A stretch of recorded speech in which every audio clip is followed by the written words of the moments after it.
What's going on, guys? Well, it's been a while since I did a shooting video, and I figured I would do this video basically showing you what I do every couple months, and that is take my carry guns and practice shooting them. And not just like, you know, how most of us practice shooting and take all your ammo out and your guns and, you know, load them up and take your time and get your stance right and lean into it and take your time to aim. Nothing like that.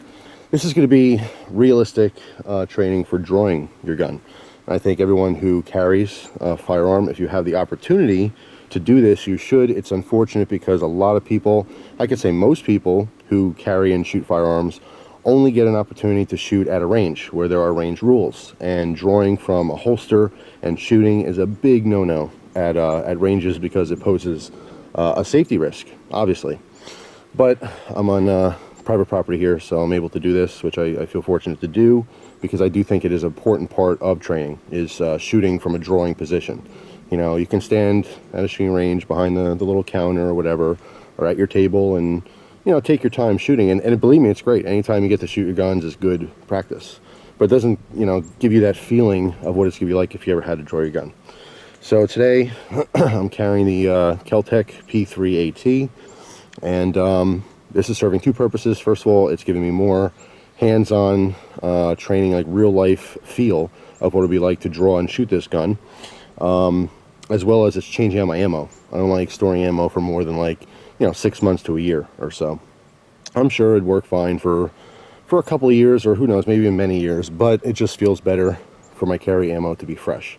So it's been probably 7 months since I changed it out last. I usually do it every 3 or 4 months, but it is what it is. I'm changing it today, so I figured I'd film it for you guys. So I'm wearing my normal clothes, which you'll see here in a second, and I'm literally going to just be drawing and shooting.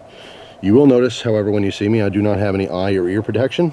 I always recommend eye and ear protection when you're shooting firearms because it's good for you. It's obviously bad for your hearing, for the guns going off, and of course you could get, you know, hot shell in your eye, or, you know, that the round could ricochet back off, since I'm shooting a steel target, the Evil Roy target there. But you know, that's not representing a realistic situation for me. So although I'm shooting with no eye or ear protection, I don't recommend it. So anyway, target right now is about 22 or 23 feet or so.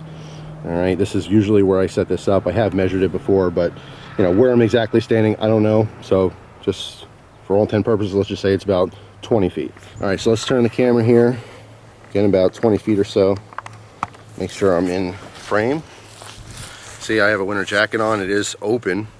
All right, obviously it's gonna be easier for draw. If I did have it closed, it would just be the additional zip.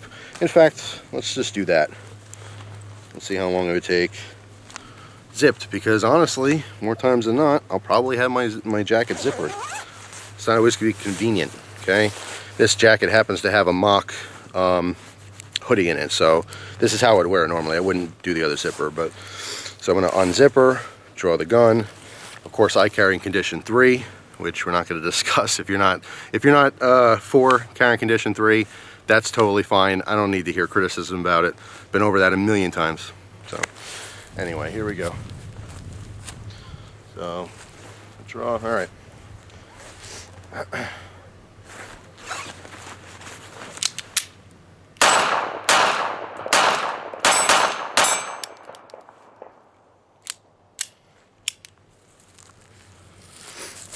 All right, so there it was.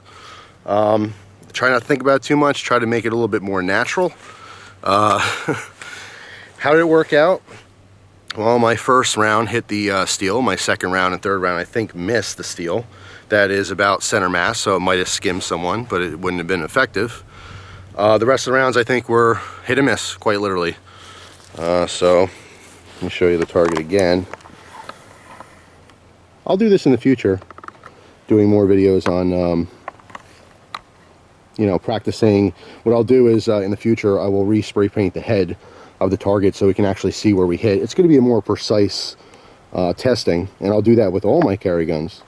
So stay tuned for that. I do like practicing in the winter as well as in warm weather, because you never know when you're going to need your gun, if you ever will need your gun. So you'll definitely see some shooting videos this winter. I don't know why I'm ducking down. I do have the control to do that. All right, now I can stand comfortably. yeah, so that's a realistic situation of what it may look like if I have to draw my gun.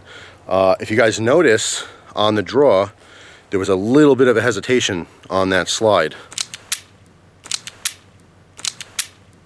Never had an issue with hollow points in the beginning at all.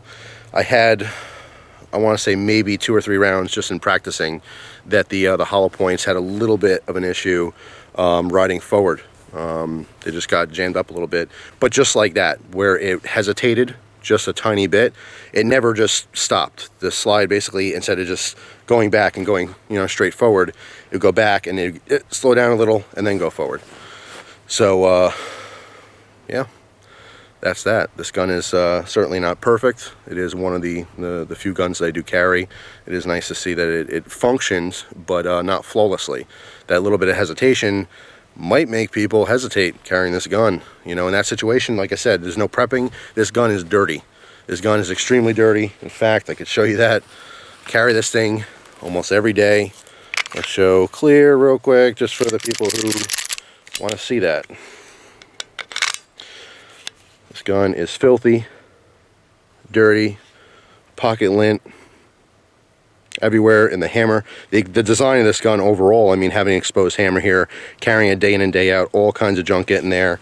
I've done video, I believe I did a video talking about cleaning your carry guns, because I got to a point where I wasn't practicing with this gun, but what I did do was look at it and unload it, pull the slide back, pull the trigger and watched it, and that hammer had hesitated and almost got caught because of the pocket lint that was in there. All right, so, you know, dirty magazine, the floor plate's not going to make a difference if it's dirty or not, but there's lint. You'd be amazed what kind of junk gets into your gun even when you're carrying it. I mean, loaded with rounds inside the gun, how's that going to get filthy with hair and lint and dirt and stuff? Well, it finds a way. It is completely filthy in there. All right, inside the slide, you know, I mean, the tracks for the frame, it's all completely filthy dirty. So this is a good test for me. What this tells me is, you know, I should practice more on my draw. No one's perfect, obviously.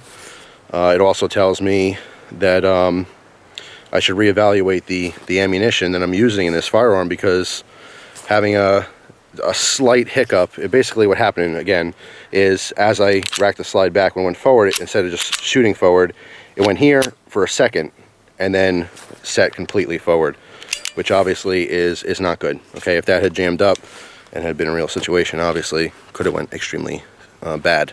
Stay tuned. Like I said, in the next couple months when the snow really hits, we're gonna have some fun. I'll take the ATV out. I'm doing some snow four-wheeling maybe. Eventually I'd like to get a GoPro so I can do stuff like that for you.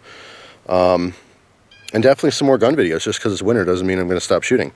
And I don't think you should either. If you're into your firearms and you practice, and specifically if you carry, it is your responsibility, in my opinion, to practice in winter. I don't care if it's 0 degrees out. Get out and try it, because that might be the one day that you're going to the bank, you know, and some stuff goes down, and in the parking lot where it's 0 degrees, you never know. So if you're going to train, you might as well train in all conditions and try to get a feel for what it's going to be like. As far as the no hearing protection, it's loud, but I can still hear just fine. The 380 isn't ridiculous to me, where like right now my ears are ringing. I hear totally fine. So just a reference. Anyway, thanks for watching. Hope you guys have a great day. Take care.